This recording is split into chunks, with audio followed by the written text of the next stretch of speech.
আসসালামু আলাইকুম, সবাই কেমন আছেন? তো আজকে আমি বাসায় কালোজাম মিষ্টি তৈরি করে দেখাবো।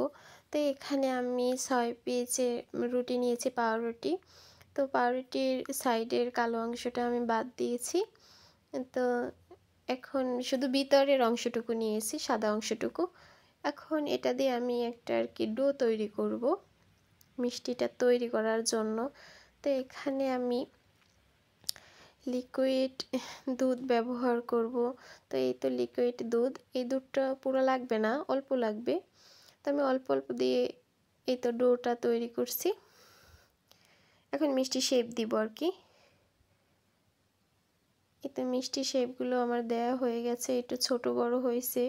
তো আমি মিষ্টিটা আর কি বাসায় প্রথমে তৈরি করছি, ভাবলাম আপনাদের সাথেও শেয়ার করি। এখানে তেলটা আগেই গরম করা ছিল, এর ভিতরে মিষ্টিগুলো দিয়ে দিচ্ছি এক এক করে।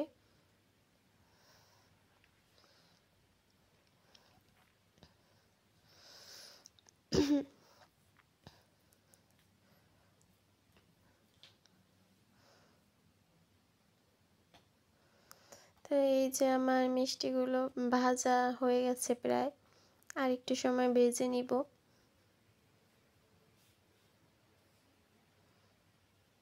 জানি না কেমন কি হবে, তো দেখা যাক কি হয় শেষ পর্যন্ত।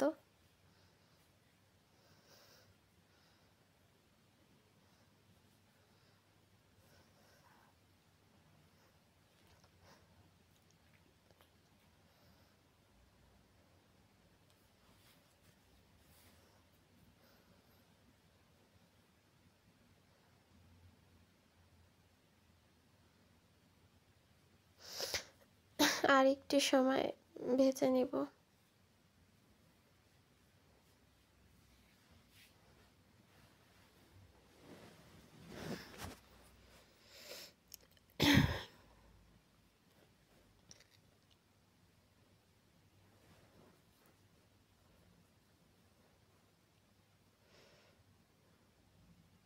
ভাজা হয়ে গেছে। এখন এখানে আমি শিরার পানিটা রেডি করছি। তো এখানে আমি চিনি, ছাল, এলাচ ব্যবহার করছি আর পানি।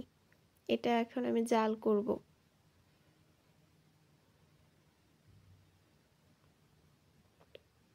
এই তো আমার জাল করা প্রায় হয়ে আসছে।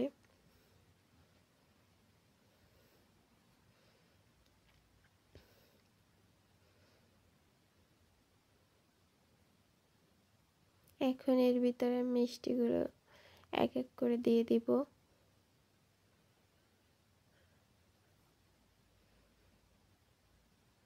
আমি চুলাটা একটু অফ করে দিলাম।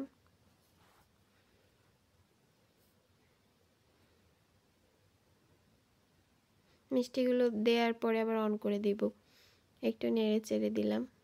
তো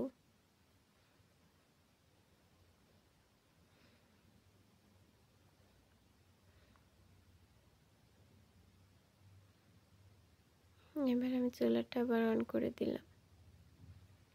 এখন এটা আমি ঢাকনা দিয়ে ঢেকে দিব, আর ঢাকনা কোনো ছিদ্র থাকলে ছিদ্রটা অফ করে দিবেন অবশ্যই।